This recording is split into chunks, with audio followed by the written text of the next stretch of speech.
Hi. ఆయన సభలకు లక్షలాదిగా ప్రజలు తరలి వస్తున్నారు. ఆయన చేస్తున్న ప్రసంగాలు విని పిచ్చెక్కినట్లు ఊగిపోతున్నారు.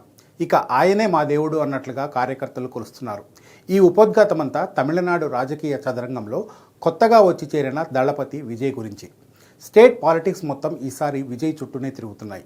డిఎంకే, అన్నా డిఎంకే పని అయిపోయిందని, ముఖ్యమంత్రి సీట్లో విజయ్ కూర్చోవడం ఖాయమని ఆయన ఫాలోవర్స్ విజిల్స్ వేసి మరీ చెప్తున్నారు. ఇంతకీ రానున్న అసెంబ్లీ ఎన్నికల్లో విజయ్ పార్టీ ప్రభావం ఎంత? ఆయన కింగ్ అవుతారా, లేక కింగ్ మేకర్ అవుతారా, లేక కమల్ హాసన్ లాగా నామకే వాస్తేలా మిగిలిపోతారా? పొలిటీషియన్గా మారిన హీరో గురించి తమిళనాడు ఏమనుకుంటోంది?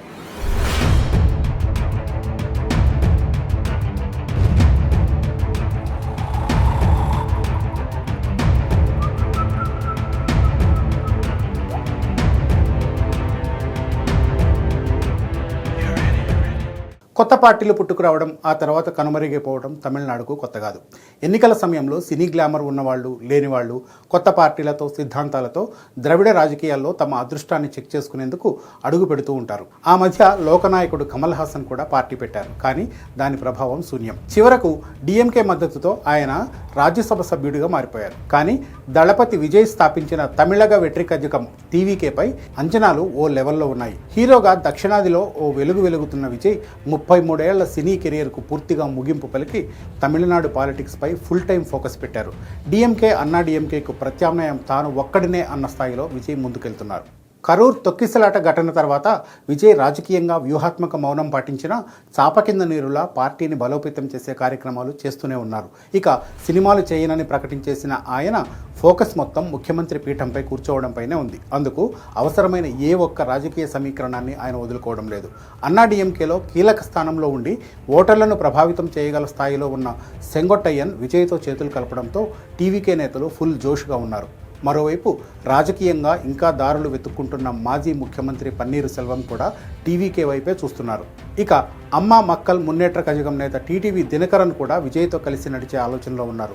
వీళ్ళిద్దరూ క్షేత్రస్థాయిలో ఓటు బ్యాంకును పెద్దగా ప్రభావితం చేసే పరిస్థితుల్లో లేకపోయినా కీలక నేతలుగా విజయ్ రాజకీయానికి ఉపయోగపడేవాళ్లే. పైగా ఓపీఎస్తో పాటు దినకరన్కు తేవర్ సామాజిక వర్గంలో కొంత పట్టుంది. దక్షిణ తమిళనాడు, కావేరీ డెల్టాలో ఓబీసీ వర్గాలను తమ వైపు తిప్పుకోవచ్చు. దీని ద్వారా తేని, మధురై, శివగంగి, రామనాథపురం జిల్లాల్లో విజయ్ పార్టీకి కొంత ఉపయోగం ఉండొచ్చు. మరోవైపు డిఎంకేతో కాపురాన్ని కొనసాగించడానికి ఇష్టం లేని కాంగ్రెస్ నేతలు కూడా విజయ్ వైపే చూస్తున్నారు. డిఎంకే కూటమి నుంచి బయటకు వచ్చి టీవీకేతో కలిసి పనిచేయాలని ప్రతిపాదిస్తున్నారు. ఇంకా ఎన్నికలకు కొంత సమయం ఉండడంతో ఈలోపు రాజకీయ సమీకరణాలు ఎలాగైనా మారిపోవచ్చు. విజయ్ పార్టీలో చేరితేనో లేక మద్దతిస్తేనో తమకు రాజకీయంగా ఎలాంటి ప్రయోజనం ఉంటుందన్న కోణంలో చిన్న పెద్ద అన్ని పార్టీలు ఆలోచిస్తున్నాయి.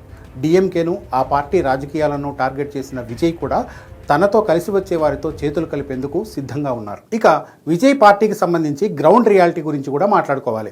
పార్టీ సభలకు హాజరైన వాళ్ళు, విజయ్ కోసం స్తంభాలు ఎక్కి విజిల్స్ వేసిన వాళ్ళు ఓట్లుగా మారచ్చు, మారకపోవచ్చు.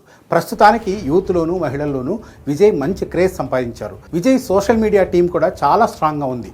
సినీ గ్లామర్కి తోడు ఆయన చేస్తున్న ప్రసంగాలకు కొన్ని వర్గాల్లో ప్రజల్లో మంచి ఆదరణే కనిపిస్తుంది. వచ్చే ఎన్నికల్లో ఓటింగ్ షేర్ 15 నుంచి 23% వరకు ఉండొచ్చని పార్టీ అంతర్గత సర్వేలు చెప్తున్నాయట. అయితే ఇది ఎన్ని సీట్లు గెలిపిస్తుందన్నది మాత్రం ఇప్పుడే చెప్పలేం. ఇక పార్టీ నిర్మాణ పరంగా చూస్తే మాత్రం విజయ్ ఇంకా వెనుకబడినట్లే కనిపిస్తున్నారు. ఎన్నికలు సమీపిస్తున్నా ఇంకా బూత్ స్థాయిలో పార్టీ నిర్మాణం జరగలేదు. కింది నుంచి పై వరకు క్యాడర్ను నిర్మించుకోకపోతే విజయ్ ఎన్ని ప్రసంగాలు చేసినా, ఎన్ని సభలకు హాజరైనా ఎన్నికల సమయంలో ఎదురు దెబ్బలు తప్పవు. ఫ్యాన్స్ సపోర్టును పూర్తి స్థాయిలో ఓటు బ్యాంకుగా మార్చుకోవడం ఇప్పుడు విజయ్ ముందున్న అతిపెద్ద సవాల్. ఎంత కాదన్నా డిఎంకే, అన్నా డిఎంకేకు బూత్ స్థాయిలో ఉన్న పార్టీ నిర్మాణం వేరు. గెలుపోటములతో సంబంధం లేకుండా ఆ రెండు పార్టీలు తమిళనాట దశాబ్దాలుగా రాజకీయాలను శాసిస్తున్నాయి.